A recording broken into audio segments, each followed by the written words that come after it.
Hi Year 12, so this is Thursday's psychology lesson. It will be the usual sort of format, some explanation. I'll prompt you to pause the videos and complete certain tasks throughout.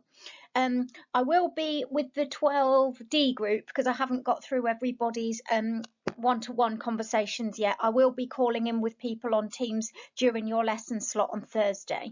But other than that, it's just a case of following the instructions contained within this video and using the resources that I've shared with you.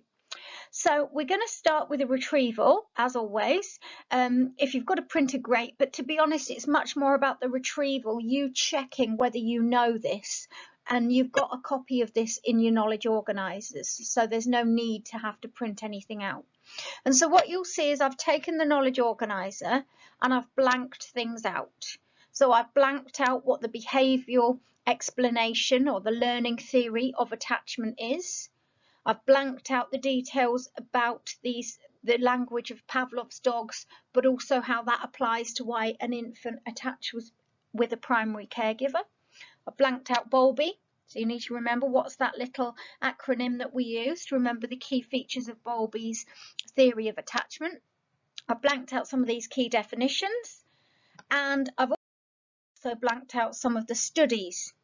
And remember, if the study, and here we've got Lorenz, Harlow, Schaffer and Emerson, is on your knowledge organiser, it's one of the ones that is actually listed and identified in the spec, which means we have to know it inside out, which is why I'm getting you to do a task like this, because it'll allow you to see, have you got those details? Can you remember what type of monkeys were involved in Harlow's monkeys? Can you remember where Schaffer and Emerson carried out their research, or how many families were involved, or what age or how frequently those families were visited?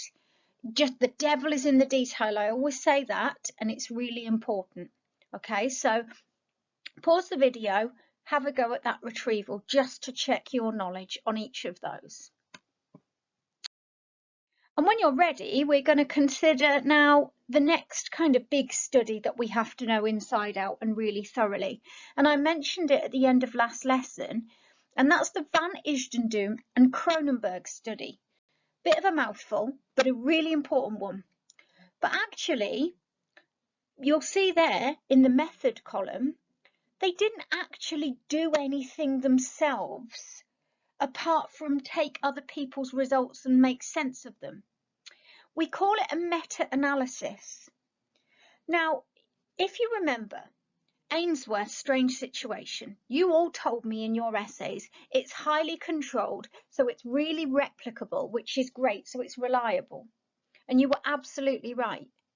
And because it's so highly controlled and replicable, it has been carried out across the world hundreds, in fact, no, thousands of times, which means there is this wonderful resource out there for anybody who's interested in this field of psychology of results from study after study after study. And so Van Isgendum and Cronenberg came along, and other people had carried out the strange situation. They'd done the observation, they'd worked it all out. They came along and collected all of those sets of findings from 8 different countries. So it was 32 studies, but across 8 different countries. So in some countries there were more studies than there were in others. And they collated all of that, which allowed them to make comparisons and look for patterns and trends. Psychologists love patterns and trends. So, for example, it allowed Van Isgendum and Cronenberg to conclude that there's a much higher proportion of type A, insecure avoidant children, in Germany than there are in other countries. So they were able to look at what we call cross-cultural variations in attachment type.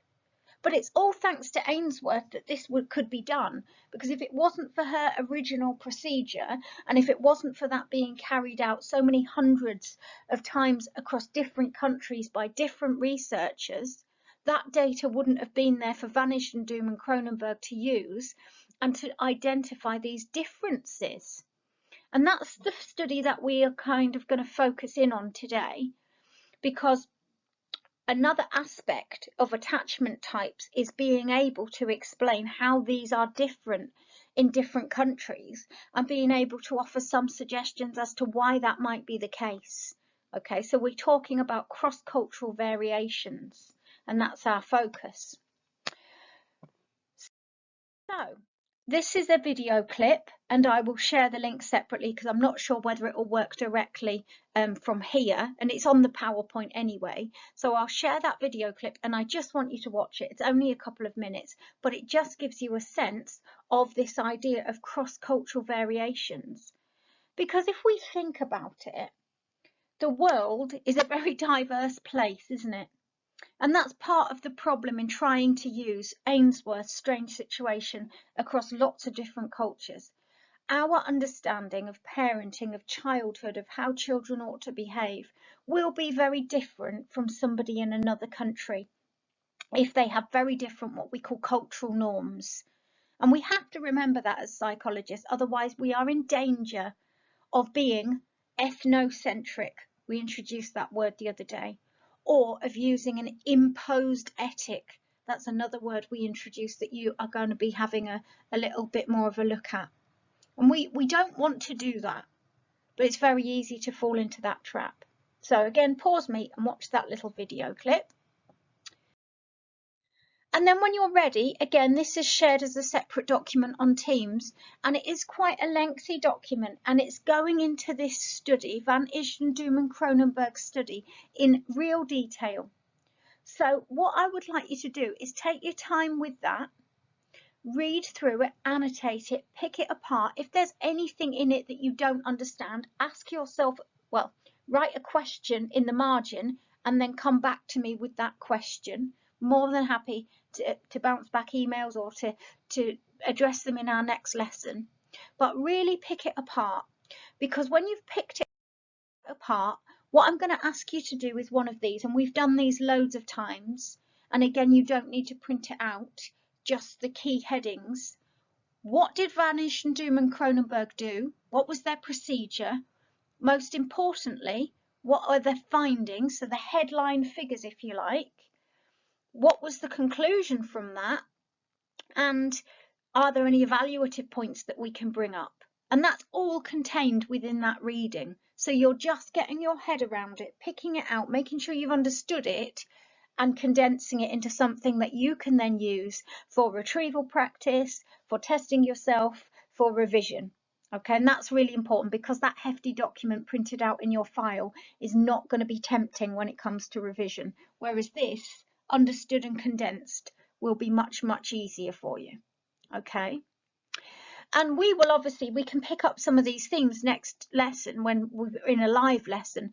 But do you know, it was quite interesting, because one of the big things that Van Isgendum and Kronenberg found in terms of a kind of conclusion is that the differences within a country were bigger than between different countries.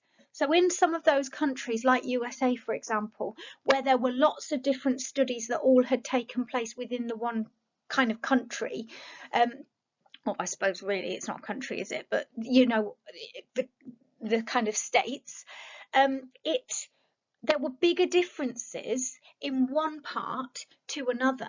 So actually it seemed to be much more about social class. It seemed to be much more about whether it was a rural or an urban community. It seemed to be much more localized differences rather than international differences. So that was one of their big conclusions.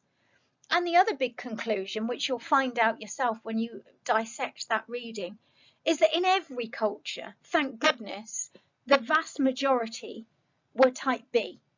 So even though we see some variations, we see higher type A in Germany and higher type C in Japan, for example, they are higher than the UK, they're higher than US, but that doesn't mean that's their majority.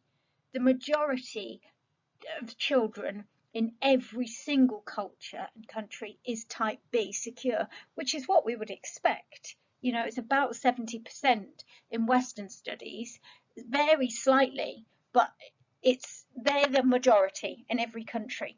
And it's really important that in an exam question that comes across because that's one of the big conclusions.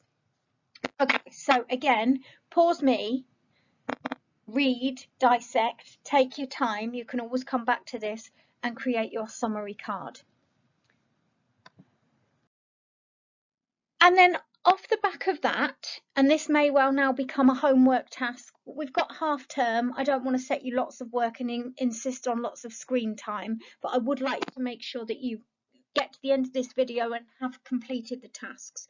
So the final bit to do is to essentially create yourself a keyword glossary from some of this new language that we're coming across. Remember, you've got use of the online textbook as well, and remember you've got use of Masalit, and there is a nice video all about Ainsworth's strange situation on Masalit in the attachment topic course, and it does touch briefly on cultural variations.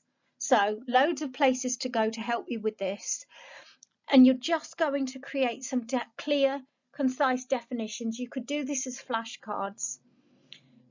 What are intra compared to inter cultural variations? What's meta-analysis, imposetic, ethnocentric? All these words that you'll have come across in that reading and in the textbook. So you're going to create a glossary. It's really important you do that, and that you shout if any of that you're struggling with. And you also might be able to get some help from the final task. Again, I've assigned this on Teams, and it is an exemplar essay for the type of question we could get. So I'm not going to ask you to do it. We're almost working backwards this time. I've produced the essay. Well, actually, that's a lie. I haven't. I've sourced an excellent essay, and you're going to work backwards from that and pick out from it what key knowledge, maybe to add into that key glossary, maybe to add into your summary card about Van Isgendum and Kronenberg. What evaluation points can you add in? Is there anything extra in this that you haven't yet come across or thought about that you could add to your notes? So that you then feel, if you were faced with a question like this, you would be in a position where you could answer it too, but obviously in your style and your writing. Okay, so just to summarize before I finish the video, the things that you should have achieved in today's lesson is the retrieval to check your knowledge of what we've done so far on the attachment topic, detailed kind of reading of the Van Isgendum and Kronenberg study, and from that picked things out in order to do the summary card outline of the study, your keyword glossary for all of the new language, and then have read, and if you're able to print, annotated and highlighted key information, pulling it out of this exemplar essay. So when we meet again on the Monday or the Tuesday, depending on which group you're in, after half term, it will be a live lesson, and we'll be picking up some of these things, and I'll be checking where you're at with this. So I might suddenly pounce a question on one of you and say, what's an imposetic? Or I might suddenly say, give me the details of Van Isgendum and Kronenberg's meta-analysis, please. How many countries, how many studies, what proportion, which was highest in Japan, which proportion of children were type C, etc. Okay, so be ready for that. Okay, have a lovely half term. Enjoy as best a break you can, because you deserve it. There's been a lot of screen time, there's been a lot of ups and downs, and it's been a challenge for everybody. So I hope you can enjoy a nice rest. If the snow continues, you can get out and enjoy the snow, hopefully. And I will see you all after half term. Take care, look after yourselves.